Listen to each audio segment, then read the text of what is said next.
Welcome to Customer Service Academy Radio with author and customer experience expert Tony Johnson. Tony will share his vision for successful customer service, leadership, and business excellence, and speak to some of the most impactful leaders in business today. And now, here's Tony Johnson. Hello, everybody. Customer Service Academy is on the air. I'm Tony Johnson, your customer experience strategist and trainer. Today's episode coming to you courtesy of Ignite Your Service Training and Consulting and 4XI Global Consulting and Solutions. Truly better together. Folks, I have the most amazing summits coming up. We're going to have them in Lakeland. We're going to have them in Orlando, Tampa, and Las Vegas. Head on over to igniteyourservice.com/summits to get your notification when we get these dates set and get them ready to rock and roll. You are not going to want to miss these leadership and customer experience summits all over the country. Be sure to go sign up today. But all that said, we are welcoming a pro into the studio today, only interviewing folks who are out getting it done. Today, we're welcoming Matt Whitmer onto the show. Matt's the Chief Revenue Officer and Senior Vice President of Marketing at Mosaicx, a conversational AI provider, and Televox that provides omni-channel digital patient relationship management. Cool stuff there. 15 years of senior leadership experience and focused on helping clients embrace and implement cloud-based, huge right now, cloud-based customer engagement solutions. So Matt, it's awesome to have you here. And just so everybody knows, we have been trying to schedule this for what feels like months, and we finally are getting it done today. So Matt, welcome to the studio. Thank you so much, Tony. Thank you for having me. It's a pleasure. And you did mention it has been several weeks, and you mentioned that people out getting it done. It's been several flights and several client visits that have postponed this multiple times. Amen to that. So, they always say business would be so much easier if it weren't for employees and customers, and I'll add airlines into that. And airlines. So let's kick it right off, Matt. I always ask the same question. You can take this from whatever lens, and maybe even an AI lens, depending on where you want to go. But what does a great customer experience mean to you? Yeah, I think it's more of how does a great customer experience make me feel? And when I experience top-notch customer service, it's wow, that was easy. And the most important thing that I did there that people that are listening and not watching is there's a smile on my face. And to be able to do that, you really need to understand how the customer wants to interact with you and the mode that they want to interact with you. It's not making them change behavior to interact with your tools. It's meeting them where they are. So it's personalization to know their customer journey and what they want to do to make it feel seamless, make it feel easy, take the burden off of them. That's fantastic. And Matt hit on something, folks. If you're listening there and you're writing this stuff down, and I sure hope you are, he talked about basically kind of this outside in, right? So it really doesn't matter what you think of your thing. You could think your thing is really cool, and it's hard to call your own baby ugly, right? But you have to really look at what is the guest or the customer trying to accomplish, looking at it from their point of view, and is it working for them? So that is an amazing call out there. And speaking of personalization, what role does personalization play in building customer trust and loyalty? Because really, I feel like, Matt, if we don't get that right, if they don't trust us, they're never going to be loyal, right? So what role does that play? It is the absolute most important thing in the customer experience journey. We were just with the top retailer in the country, and that's what they're talking about is how do we maintain trust with our customers? People want to feel that they're being helped, not sold. And the way that you're able to do that is you need to personalize the journey. We have so much data on our customers, and being able to use that in an ethical way to provide the next best thing for these folks in the journey is super important. Again, people don't want to be sold, they want to be helped. So personalization across that customer journey, wherever they want to interact, multimodal, be it email, be it SMS, be it outreach, be it voice, but also helping them understand that there might be other things that they don't know that you offer. So education without selling. Did you know you're picking up a prescription? Did you know it's time for your flu shot? Okay, that's great. They're really looking out for my welfare here. So personalization is by far the most important thing in building trust, and trust is by far the most important thing for customer loyalty. Yeah, and it's funny. I spent a lot of time in restaurants early on in my career, and upselling isn't always just about putting another nickel in the cash register. It's about making sure that guests and customers have what they need. So I appreciate that approach and the way that you brought that as more awareness than salesy, right? That's exactly right. And that's again, people want to feel that you have their best interest in heart. That's what's going to build that loyalty. That's what's going to build them coming back time and time again. And how do I make sure that I'm connecting the dots from A to B where I might not know you offer that, but now I do, but it wasn't pushed on me. Yeah, it's like, it's like we're in the age of hyper personalization with all the AI things and the way folks know it. Amazon always manages to get me 50 more bucks in my cart, but I never feel bad about it. There's a balance there. So there might be times when you don't feel bad about it, but around Christmas time or something along those lines, when you don't want to be pushed for 50 more dollars, that can become intrusive and offensive to you. So it's okay.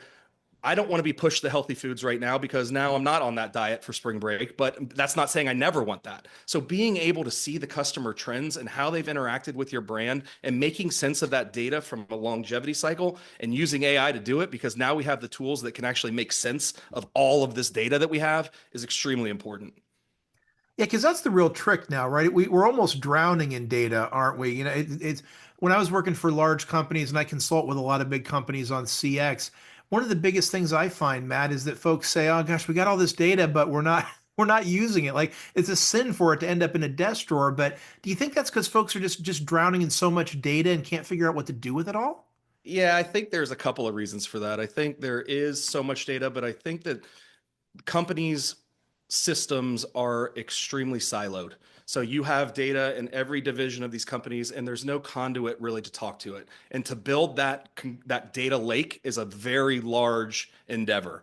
So how do you use tools? How do you use CX tools, AI specifically, to be able to be that conduit between those data silos and pull it all together to make those recommendations and see that 360 degree view of that customer? Got it.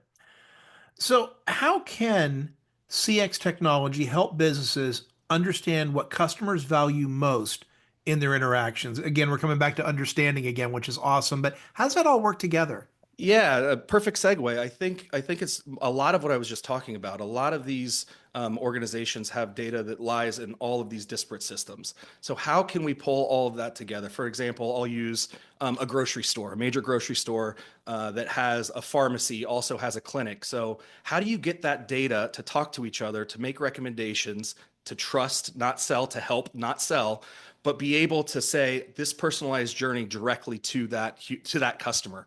And there's a great way, especially in the customer contact center, IVAs, intelligent virtual agents, are becoming that conduit across that customer journey. So from start to finish, however many times you interact, they're able to pick up the trends. They're able to say, okay, Matt calls on the second Tuesday of every month. He's probably paying his bill. Do I need to put that to a high price contact center agent, or can we automate that with a human like experience? Whereas if I'm planning a trip or I travel all the time, if I'm adjusting my reservation on a Wednesday to Friday stay by one day, either way, I could probably do that automated. But if I'm making a 10-day trip to the Amalfi Coast in Italy, I might want to talk to a representative, a human, to help me plan and look at the things that I might not be looking at. So it's extremely important to have automation and key points, but also maintain that human touch. Yeah, I've found that I'm a big fan right now of we have a healthcare group called Watson Clinic here in Lakeland, Florida, and the CVS chain of retail pharmacies. And I'm a big Hmm. fan of the integrations I'm starting to see there. And some of this has just been very recent. But I can get on and say, I want to renew my prescription. My doctor maybe asks me a question or maybe doesn't, and they approve it. I get a text from CVS and a notification in my app saying, "Hey, we got your thing. Is this the Yep. right pharmacy to fill it from?" Yep, sure is. And sometimes if it's more expensive, they'll actually say, tap this button or reply yes, just to ensure I don't show up. And they're like, "Hey, it's this much money," and I freak out about it. And then I get another text saying, "Hey, it's ready for pickup. You can come and pick it up." And then if I don't, they'll start saying, "If you don't come by this day, we're going to put it back and you're going to lose your Yep. prescription." And I thought, it seems like the simplest thing to do, but for me, being busy and running around and traveling and all that stuff and having some prescriptions to manage, for me, that's a game changing thing. And it's a difference for me between getting my medicine and not getting my medicine sometimes Yep. because of Yep. how easy that is. And I just love that stuff. Yeah, Tony, you hit on something near and dear to our heart, both at Mosaicx and Televox. So, retail pharmacy is one of our biggest verticals. So, that exactly what you described is kind of what Mosaicx has built for a lot of these retail pharmacists. But I'm going to take it a step further. So, say you get that prescription notification from CVS and it says your prescription's ready to pick up. Would you like to pick it up? Yes or no? Oh, by the way, did you know that you have these two other prescriptions that are auto-filled that are ready to be picked up as well? So not only are you adhering to that one script, now they have two more script pickups. Oh, by the way, it is flu season. Would you like to see one of our clinicians for a flu shot? Now it's a clinical visit, not just an RX visit, which is higher margin for that retail pharmacist. And then we have the ability for a two-way text when you're doing all that to say, oh, by the way, I'm not feeling very well. Can I see your doc in the box or your nurse practitioner while I'm there? Then you get an office visit. Then you can say, oh, is an upset stomach a side effect of this medication? And using generative AI with the knowledge base that the customer provides, not medical advice, we are not providing, we're not doctors, but be able to say, yes, it is common. Here's some side effects also. So you can take that all the way through. And then once you get that clinician, that visit to the clinician, your flu shot, you see the nurse practitioner, you can also send a post survey. Healthcare is extremely reliant on ratings and stars. So you could say, how was your visit at your local CVS? Again, being able to help, not sell, and educate on, did you know that you could have a full doctor's visit in this Minute Clinic while you pick up your prescription? And that is a huge revenue driver to retail pharmacy because every time they put a prescription back, it's a lot of money. And every time they want to make sure that they're not only picking up their regular prescription for customer health, but also any other prescriptions that they might have. So that's a great example that you brought up that we do very well here. Well, and that was unplanned, folks. That just kind of worked out. But, Yeah. I spent a lot of time. Healthcare is near and dear to my heart. Some major hospitals in Texas were long-term clients to do hospitality skills training for a lot of their support staff and their teams. I'm a big believer in the hospitality and healthcare space. Yep. But I do love what you said about some of those secondary services because when I do get those same notices too, I had a huge thoracic surgery, gosh, almost 2 years ago now. And so anything that comes up with lungs, my doctor prompts me, and so does my pharmacy, because they're using something in there that knows Yep. if it has to do with my lungs, I need to go do it. And so when the flu shots are there, boom, I get a thing saying get in and get it or go over to CVS. Apparently there was a pneumonia shot. I had no idea. I got that a few years ago because it popped up in my thing. And so I do feel like it's a real personalized health journey in a lot of ways, and knowing how folks rely on HCAHPS or Press Ganey. And for those of you out there, those are the survey scores that help with government funding and customer Yep. survey results and patients and all that stuff. But I know how important that is, and for me, it really helps drive my ratings up. Absolutely. And on that same thread, it also, with that notification, without being so intrusive, it can ensure that you adhere to that appointment, whatever that appointment may be. So there's a huge lost revenue with people not showing up. So appointment reminders. Yep. Inconvenient now, here's a convenient link to switch your appointment. Here's the time available. You don't need a human to do that anymore. So this can all be automated on the front end. And I do love that. And you're right. My Watson Clinic app allows me, I have to move appointments all the time because of travel and bookings and stuff like that. So yeah, no, I appreciate that.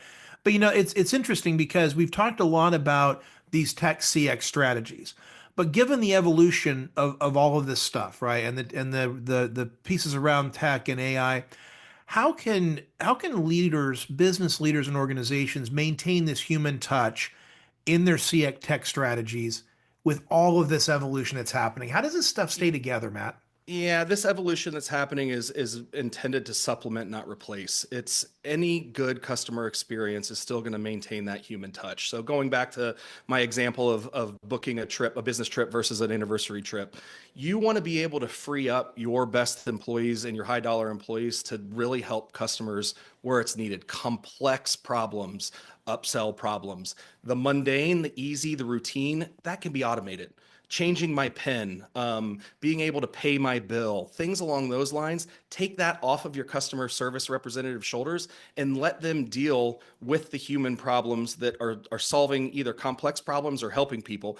It's amazing what you see. You see not only an increase in CSAT score on the customer side, but also employee scores. Like I didn't have to take back to back to back to back calls for the same password reset. I actually got to help somebody build their kitchen and recommend things that they want. So human in the loop and all is always going to be a huge part of this, and building the right flows. We're getting to the point now where AI can make suggestive workflows, and it should, because it learns on its way, but we're still going to have to write the business rules around that.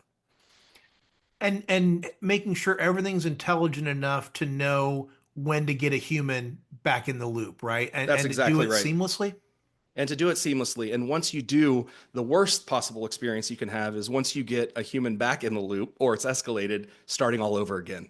So how do we pass that whole interaction, not just today's, but the last 90 days, in snippets that agent can quickly pick up and solve the problem that the customer is looking to address? And it's funny because, Matt, this actually connects CX science and hospitality fundamentals on that, because Yep. it's much akin to me of, if I'm on a chat bot, and we all know most of us start with chat bots, right? And then we get passed to a human at some point if it gets too complicated. I hate it when they say, okay, so what was your problem? As much as I hate when I tell a restaurant server I've got a problem or a need, and then when the manager comes out and says, so what's the problem? Did your server not take 2 seconds to say that, my steak was raw? You know what I mean? So Yeah. to walk out, because it really is a difference between what's the problem here and, hey, I heard that your steak was really undercooked, and I am really sorry about that. Because you don't want a customer to ever have to repeat something they're pissed off about, right? Well, absolutely not. And that's the beauty of being able to use the AI and machine learning across all these interactions, is it can also be extremely predictive and say, hey, based on tone, tonality, words, this is probably what they're getting upset about. Not always right, but you can check it. And then you have a basis of which to address that without, to your point exactly, Tony, having them say it twice. Yep. The landscape continues to change, right? Whether it's Yep. AI and that kind of stuff, whether it's politics, whether it's global markets, there's just changes in the air, right? So when we think about all that landscape stuff, what CX initiatives should folks be focusing on to foster this trust and loyalty, knowing that budgets are tight? And Matt, Yeah. we got a lot of listeners out there who are global 200, Fortune 200 leaders. We also have a lot of small business owners. We've got a lot of managers and executives who listen. So we cut a pretty wide swath on the show. But what advice would you give the gang out there listening? Kind of where we are now, and what should they be thinking about? Yeah, sure. I think it all boils down to time to value. So anybody that's looking for some sort of capital investment right now, odds are it's got ML or AI, those four letters somewhere in the title of that brief to the executive. So how can we ensure that we're creating value without a long runway? So what I've been talking about in the IVAs is intelligent virtual agents is easy to stand up, and it's very easy to see the cost efficiencies quickly. We're talking 90 days to be able to take cost out, but also most importantly, it helps with the labor force. So businesses that have huge seasonality as we get into Q2, Q3, it's able to ebb and flow without having to hire and scale back. And it's able to automate all of those and bring costs out of the business and help build revenue as well. So you want time to value, something that you can implement quickly that you're going to see some cost efficiencies. One last question before we head into the lightning round. You've got this lens into kind of the patient piece, right? And just out of curiosity, from your lens, knowing those organizations that you work with, are there any particular pieces of advice or watchouts that you would share with folks in the patient or healthcare space? Just if you were going to talk to them, is there anything on you that you're seeing in the market that you'd like to share with them around CX or that kind of thing? Yeah, I think that there might be, especially as we talk about the patient and healthcare, there might be a little trepidation around AI. And I think it's a misunderstanding. Your doctors and your practitioners are not using AI to diagnose you. This is freeing up, much like I just talked about being able to free up customer service representatives, it's freeing up the practitioners to do what they do best. It's automating that patient journey in terms of intake forms. So now they're ready to see you. Goodbye 45-minute front office waits because you have to fill out your paperwork. It is really, it's helping simplify everything from care gap closure and post-op. And that's where this AI is going in healthcare. And it's going to help everybody immensely from a time, and most importantly, freeing up the people that you want to see, that you're trusting with your health and with your care, to be able to do just that. So Matt, what I just heard is I'm not going to have to fill out forms when I go in. I'm just kidding. Because I don't know. No, you are not. Nothing aggravates me more, and I hear this a lot when I talk to folks in the patient space. I filled out my forms online, like a good soldier, Yep. and then I show up and they still hand me the clipboard and the pen, right? Mm. It just happened the other day, and I said, "What's this about?" They're like, "Everybody has to fill it out. We don't know why. Just please go away and fill it out and shut up." Right? It was kind of what very very nice about it, but they were like, Yeah. We get it. We know you put it online. Our systems don't quite talk together yet. Isn't that So just isn't that the worst? That goes back to those disparate systems, and it's not just in healthcare, but it's across all industries. So this is a tool that helps all of those talk. So you don't get the, I don't know why we got to do it, Tony. We just got to do it. You know, it's a rule. It's my boss it's said a so. rule. Right? It's a No, I rule. hear you. Yeah. Well, fantastic. Hey, folks, if you are loving this conversation, and I know you are, make sure that you like and subscribe, leave 5 stars, say something nice, help keep Customer Service Academy one of the top podcasts in the world. And thank you very much to FeedSpot for including us on their top 10 customer service and top 10 customer experience podcast for 2025. We are so grateful. But all that said, Matt, are you ready for the lightning round? Hit me, Tony. Alrighty, 5 quick questions, 5 quick thoughts to get to know you just a little bit better as a person. What's your favorite hobby, Matt? When you're not getting it done in AI, what's your favorite thing to do? Favorite hobby, Tony. I have 4 children under 12, so hobbies went out the door a long time ago, 12 years ago. Carpooling No, sounds like your hobby would be my guess. I am an Uber driver, but most importantly, what I've learned is I'm a coach. I love to coach. I coach every sport that they're in: football, baseball, lacrosse. So if I'm not burning up the road, you can find me on a field. What brand's getting it done out there for you in the universe? Who's given really good customer service out there that really speaks to you? It goes back to how I feel, right? That was easy. You've brought it up a couple of times in this conversation. Hospitality, good hospitality nails this. We have a local diner that my oldest son and I go to after the gym, that when we pull up, Eggs Up Grill, shout out to you, and Crabapple. When we pull up, they see the car. They've got my son's chocolate milk. They've got my coffee and my water, and the food is not far behind without ordering. Heaven forbid we are not in the mood for our regular. It's out in 2 seconds. And that's done with a smile on their face. You leave there feeling like they know me. Talk about personalization. It's great. And Matt makes a great point there. There's nothing that beats a brand that knows you, or you walk in and say, they get me. And Yep. so 100%. So you were just on this topic, favorite food. Favorite food. Ooh. So born and raised Midwest, you would think steak and potatoes, but I have a strong affinity to good sushi, Tony. All right. How about the most interesting job you've ever had? So I have been customer service through and through. I was the mall kiosk worker back in high school. So the Sunglass Hut. So selling Oakleys to people in the middle of the mall was very interesting. But one of the most interesting jobs I've ever had is banquet setup at 15 years old for a country club in my hometown. To see all the weddings and the parties, both beforehand and afterhand, was a very interesting job. And folks, if you are not familiar with country club logistics, every member of a country club thinks every employee works directly for them. That is For a them. truism. I will tell you that. And last but not least, your favorite vacation spot. Where do you like to get away to? So my wife and I said 4 kids. We love to get down to the Caribbean. And if we're not sitting on a beach doing nothing, you will find us in the Montana mountains skiing. Fantastic. So, Matt, this has been great. How can people get in touch if they want to learn more about you, the companies, what you do? What's the best way for them to get in touch? Yeah, absolutely. You can contact me directly at matt.whitmer at Mosaicx, Mosaicx. See what we did there? .com, or you can go to mosaicx.com, and we have a wealth of information. We have white papers, we have demos. But please do not hesitate to reach out directly. And folks, we will leave all of that information in the show notes. You're going to be down there leaving 5 stars anyway. So go ahead and click on over and head on over and check out those links. But again, they will be in the show notes for you. Well, Matt, again, fantastic interview. Thanks for being in the studio today. Thank you for coming on the show. Yeah, Tony, it was great. Thank you for having me. Of course. So, folks, that is our show. Remember, we are still in the middle of the great service comeback. Remember, you do not want to compete on price. You want to compete on value. You want to compete on customer experience. You want to compete on hospitality. You want to compete on solving problems. So make sure you're doing that. And also make sure you head on over and check out the show notes and head on over and check out Matt's amazing website. And also head over to Amazon.com and check out my book, Together We Serve. That's Together We Serve by Tony Johnson on Amazon. You can get that on paperback, digital, or I'll even read it to you on audiobook. So until next time, I've been Tony Johnson, your customer experience strategist and trainer, reminding you to keep your customers at the center of everything you do, because that's where the most amazing things are possible. Thanks again for tuning in, and I will talk to you next week. This has been Customer Service Academy Radio with Tony Johnson. Tony is available to speak at your event, meeting, or workshop. Have a powerful customer-focused day.